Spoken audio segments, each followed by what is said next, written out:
चाहता था, लेकिन भगवान समझ गए। उन्होंने दो दल बना लिए, दो दल, एक दल हारने वाला, एक जीतने वाला। का देखो भैया, कोई खेल खेलते हैं, जो दल हार जाएगा तो जीतने वाले दल को हारने वाला दल पीठ पे बिठा के ले जाएगा। अब इधर दो दल बने तो बलराम जी के पक्ष में ये हो गया, और बलराम जी का दल हार गया। बलराम जी का जब दल हार गया तो अब श्री कृष्ण के दल को पीठ पे बिठा के ले जाना है। तो ये राक्षस जो प्रलंबासुर है, भगवान को पीठ पर बिठा करके और धीरे धीरे करके खेल खेल के बहाने दूर ले जा रहा था। भगवान समझ गए, और आज भगवान ने क्या किया है, उसको निश्चित स्थान पर ले जा करके, और उसने भगवान को जब नहीं उतारा, वह आकाश में उड़ने लगा। और जैसे ही आकाश में उड़ने लगा, बलराम जी समझ गए इसकी चाल क्या है, और बलराम जी ने एक ऐसा घूंसा मारा इसके कि तुरंत ही इसका शरीर जो था चूर चूर हो गया, और गोविंदाय नमो नमः हो गया। प्रलंबासुर का उद्धार हो गया, प्रलंबासुर। इसके बाद में भगवान ने देखा है, एक दिन मुंजावटी में भगवान की गायें चर रही हैं। भगवान प्रत्येक गाय का नाम ले करके अपनी बांसुरी में पुकार रहे हैं। प्रत्येक गाय का नाम ले करके अपनी बांसुरी में भगवान पुकार रहे हैं गैयों को, और गैया रमा रही हैं, निकल नहीं पा रही। गैयों ने ऐसी आवाज लगाई, भगवान समझ गए मेरी गायों को कोई आपत्ति है। देखो, पशु हमने कोई पाला हो, और वो पशु जो है उसके रमाने से, उसके बोलने से पता चल जाता है कैसी आवाज निकाल रहा है, ये दुख में है या सुख में है। तो गायें ऐसे करुण स्वर में पुकार रही है, भगवान को रमा रही है, जोर जोर से, बड़ी जोर से सहायता के लिए पुकार रही है। भगवान समझ गए अभी तक गायें नहीं आ रही, इसका मतलब गायें कहीं फंसी हुई हैं। अकस्मात वन में आग लग गई है, दावा नल धधक रहा है आज, और साथ में ही बड़ी जोर की आंधी आने लगी है। भगवान ने कहा अब तो मेरी गायें मारी जाएंगी। और भगवान ने आज क्या, तुरंत आवाज लगाई, डरो मत, मैं आ रहा हूं, तुम चिंता मत करो। अपनी गायों के पास भगवान पहुंच गए, और फिर सब जो गाय थी, वो जो आग थी, उस आग को शांत किया भगवान ने। इसके बाद में सुखदेव जी कहते हैं, परीक्षित, वर्षा ऋतु आती है, वर्षा ऋतु का वर्णन आता है। सुखदेव जी कहते हैं, परीक्षित, वर्षा ऋतु आती है, चारों तरफ कीचड़ ही कीचड़ हो जाता है, और उसके वर्षा ऋतु के बाद में शरद ऋतु आती है, शरद कुआर का महीना आता है, सब जल स्वच्छ हो जाता है, कीचड़ सूख जाता है, हर जगह हरियाली हरियाली खड़ी होती है, इतना सुंदर माहौल बन जाता है। इसके बाद में हेमंत ऋतु आती है, शरद ऋतु के बाद हेमंत ऋतु। हेमंत ऋतु किसे कहते हैं, अगहन के महीना को, इसे मार्गशीर्ष भी कहते हैं, मार्गशीर्ष।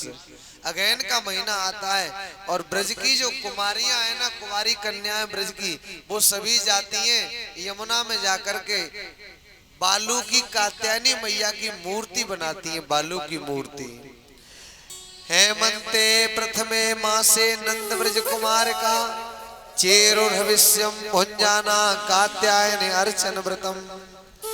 ब्रज की सभी कुमारियां अगहन के महीना में यमुना में जाकर बालू की कात्यायनी मैया की मूर्ति बनाती हैं, और मांगती है, कात्यायनी मैया से प्रार्थना करती है। क्या मांगती है बताएं, ध्यान देना, समझना। जिन कन्याओं के विवाह में देर होती हो, ये श्लोक है, भागवत में आता है, कुंवारी कन्याएं जपती हैं, वो ब्रज की कुमारियां माता कात्यायनी से मांगती हैं। तो जिनके विवाह में देर होती है, तो इस श्लोक का पाठ करने से जल्दी हो जाती है, शीघ्रता होती है। बेटियों के लिए ढूंढते रहे ना, बड़ा सालें लग जाती है। सही, कौन सा श्लोक है, सुनना ध्यान से। क्या मांगती है, क्या मांगती है माता कात्यायनी से? कात्यायन महामाये महायोगिन्यधीश्वर नंद गोप सुतम देवी पतिम में कुरुते नमः। हे माता कात्यायनी, हम आपसे इस पूजा के बदले एक ही चीज मांगती हैं कि नंद के जो लाडले श्री कृष्ण हैं उनको हमें पति रूप में दे दो, हम उन्हें अपना पति बनाना चाहती हैं श्री कृष्ण को। ये वो वाली भावना नहीं है जो आज की भावना होती है। पति का मतलब होता है रक्षक, आत्मा जिससे मिल जाए। ये शादी का बंधन जो है ना, मन नहीं मिला फेरे पड़ गए तो क्या हुआ, इसे बंधन नहीं कहते। कुमारियां कह रही हैं, ब्रज की गोपियां कह रही हैं, हम ऐसा बंधन चाहती हैं श्री कृष्ण जन्म जन्म के लिए हमारे हो जाएं। उनके शरीर से हम नहीं चाहती, उनका शरीर नहीं चाहिए, उनकी आत्मा हमें वर्ण कर ले बस। ये मांगती हैं वो कुमारियां, और नग्न होकर के वस्त्र उतार देती हैं और यमुना की पार पर रख देती हैं और नग्न होकर के स्नान करने लग जाती हैं कुंवारी कन्याएं। उसी समय भगवान आते और भगवान सब वस्त्रों को चुरा करके कदम के वृक्ष पे चढ़ जाते हैं। वैसे ही गोपियां आज यमुना में स्नान कर रही हैं, इधर भगवान कदम के वृक्ष पे चढ़ करके बांसुरी बजा रहे हैं, बड़ी सुंदर बांसुरी बजा रहे हैं। और जैसे ही गोपियों ने बांसुरी सुनी, नहाना बंद कर दिया, रुक गई यमुना में एकदम से। और सखी देखती हूँ ये बांसुरी की आवाज कहां से आ रही है, कितनी सुंदर बांसुरी बज रही है बहन। लगता है बांसुरी बजाने वाले मोहन आ गए, मनमोहन बांसुरी वाले आ गए, मनमोहन। चौंकने लगी, कहाँ है देखो तो जरा। नजर घुमा करके देखा, कदम के वृक्ष पे नजर पड़ी।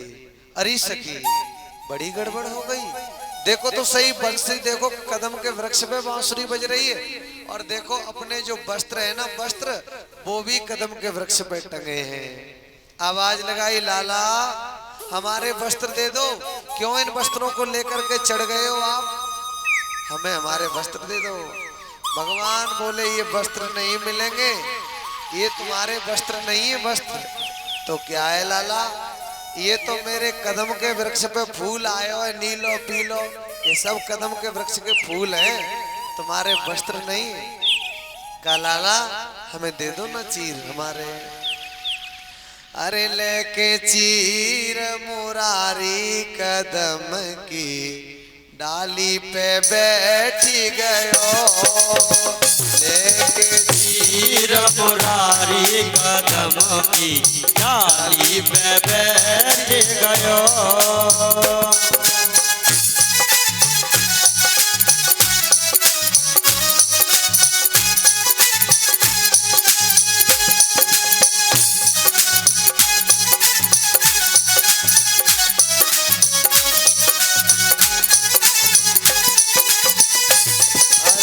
हमरे चीर हमें देओ मोहन, ओ हमरे चीर हमें देओ मोहन, हमरे चीर हमें देओ मोहन, हमरे चीर हमें देओ मोहन।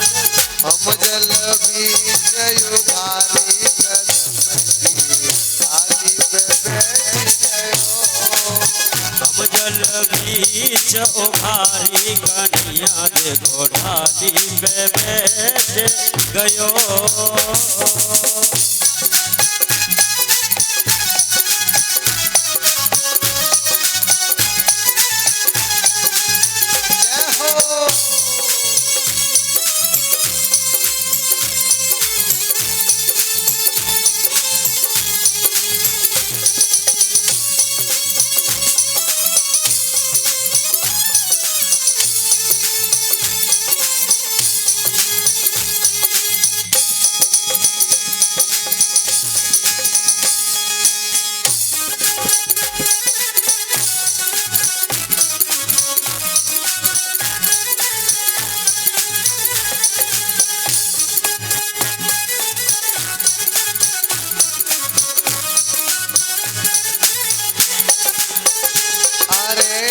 तुमरे चीर तबई हम देंगे, तुमरे चीर तबई हम देंगे, तुमरे चीर तबई हम देंगे, तुमरे चीर तबई हम देंगे।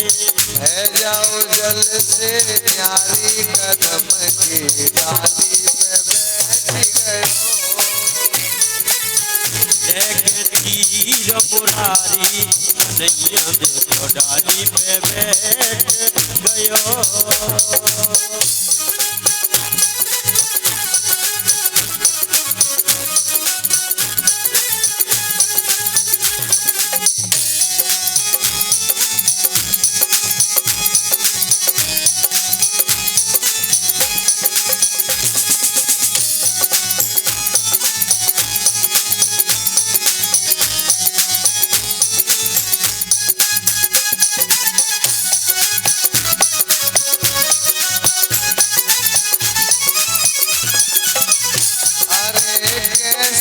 जल से बाहर आवे, कैसे जल से बाहर आवे, कैसे आ जाए जल से बाहर, क्यों?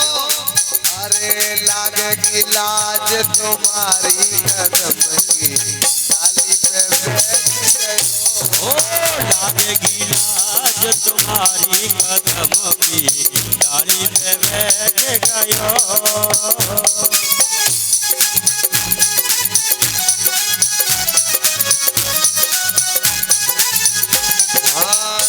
के चीर मुरारी कदम की डाली पे बैठ गयो, कदम की डाली पे बैठ गयो, कदम की डाली पे बैठ गयो, कदम की डाली पे बैठ गयो। जल से बाहर आ जाओ, वस्त्र मिल जाएंगे। कैसे आए? नहीं आ पाएंगे।